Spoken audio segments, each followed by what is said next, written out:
Doctor Joshi hospital हे hospital न राहता आरोग्य संकुल व्हावे. ज्येष्ठ पत्रकार प्रसन्न जोशी. डॉक्टर प्रसाद जोशी यांनी आरोग्य क्षेत्रामध्ये खूप मोठे काम उभा केले असून फलटणसारख्या शहरांमध्ये राहून एवढ्या मोठ्या सर्जरी करणे हे एवढे सोपे काम नाही. त्यांच्या हॉस्पिटलमध्ये देशातीलच नव्हे तर जगभरातील अनेक लोकांच्या सर्जरी फलटणमध्ये केल्या आहेत.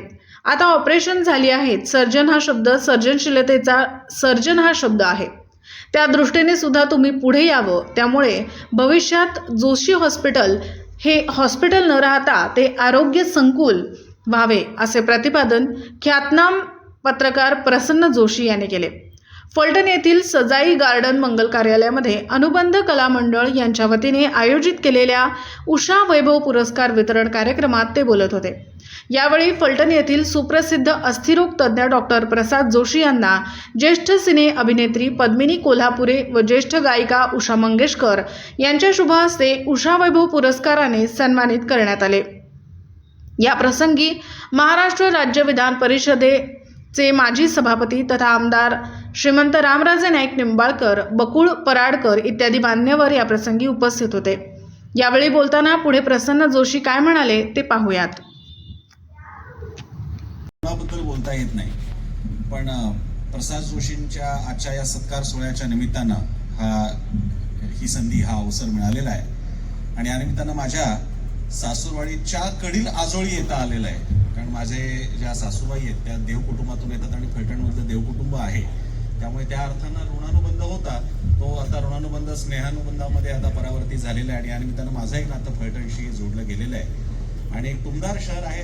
दुपारी आल्यापासून मी बघतोय अशा या शहरामध्ये इतका सुंदर नृत्य कार्यक्रम होतोय. बऱ्याच काळानं अशी छान माणसं जमलेली आहेत. एक संध्याकाळचा कार्यक्रम आहे, सांगीतिक अशी मैफल आहे आणि त्याला लोक जमलेले आहेत. हे चित्र आता दुसरं होत चाललेलं आहे. लोक आता टीव्ही बघत नाही, सगळे डिजिटलमध्ये असतात. अशा वेळी इतक्या प्रमाणात लोक येतात एका व्यक्तीच्या समारंभासाठी आणि एक मराठी माणूस दुसऱ्या मराठी माणसाचं कौतुक करतो चक्क आणि सत्कार वगैरे सुद्धा करतो. याच्या जोडीला या आजच्या कार्यक्रमाला एकदम छोटासा पर्सनल टच आहे. प्रसाद जोशी यांचे जोडे बंधू, त्यांचं नाव डॉक्टर प्रसन्न जोशी. मी मुळात इथे का आहे हे कदाचित तुम्हाला वाटेल असेल, संपर्क असेल दोघेही पब्लिक लाईफ मध्ये, त्यामुळे प्रसाद जोशी प्रसन्न जोशीला ओळखत असेल, तर तसं नाहीये. इथे यांचे काका श्याम जोशी बसलेले आहेत आणि त्यांच्याकडे अनेक वर्षांपूर्वी मी एका वृत्तपत्राची स्कीम देण्यासाठी गेलो असता त्यांनी मला केवळ, म्हणजे तसे पुणेकर कोणाला एंटरटेन करतात की नाही पुढचा विषय आहे, पण त्यांनी मला किमान घरात घेतलं कारण त्यांना पुतण्याची आठवण तिथे आली. कारण माझं नाव प्रसन्न जोशी आणि तिथपासून जवळपास 20 वर्षापेक्षा जास्त हे आमचं जोशी कुटुंबातलं, मी त्यांचा नातेवाईक नाहीये. जोशी कुटुंबातल्या जोशींबद्दल चांगलं बोलतील की नाही माहित नाही, पण त्यांनी मला खूप चांगल्या पद्धतीने त्यावेळी म्हणजे खूप जुनी गोष्ट मी सांगतोय, कारण 2000-2001च्या सुमाराशी, आणि तेव्हापासून आमचा नातेसंबंध. आणि आज मी तो संबंध घेऊन आज इकडे फलटणला येतो काय आणि हा कार्यक्रम होतो काय. पण याच्याही पलीकडे ज्या कारणासाठी हा पुरस्कार देण्यात गेलेला आहे, ती जी वैद्यकीय सेवा प्रसाद जोशीजी, तुम्ही आणि तुमचे कुटुंबीय आणि सगळा परिवार एका हॉस्पिटलचा करतो, साधी सोपी गोष्ट नाहीये.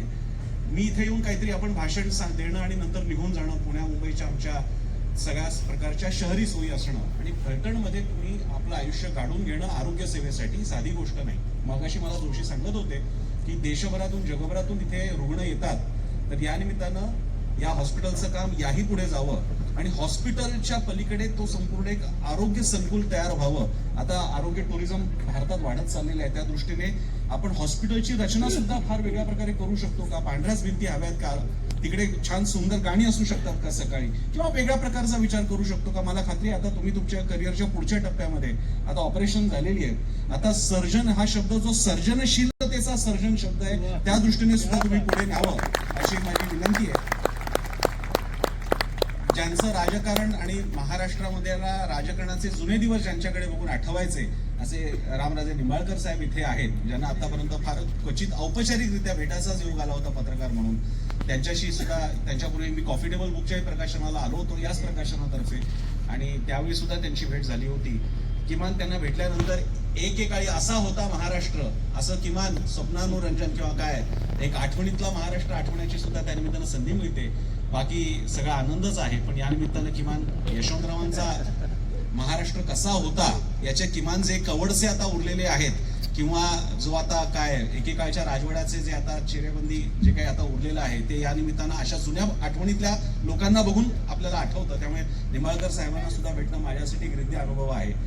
बाकी दोघांबद्दल काय सांगायचं, पद्मिनी कोल्हापुरे यांनी त्यांची रेंज जर का चित्रपटांची पाहिली, त्यांनी एक अतिशय उत्तम थरारपट हॉररपट सुद्धा केलं. हे कदाचित सांगितलं पटकन आठवणार नाही, पण हरियाली नावाची ती गहराई नावाच्या फिल्ममध्ये त्यांचं केलेलं काम अतिशय क्रिटिकली अक्लेम्ड होतं. त्यांचे जसे तुम्हाला क्लासिक सिनेमे आठवतील तसं याही सिनेमात वेगळं काम करता येतं. विशेषतः ज्या देशात साधारण हॉरर थ्रिलर हे तुलनेने असे साधे चित्रपट मानले जातात, त्याकडे ती फिल्म स्वीकारणं आणि त्याच्यामध्ये त्यांच्या वयाच्या मानाने त्यांनी साकारलेली भूमिका.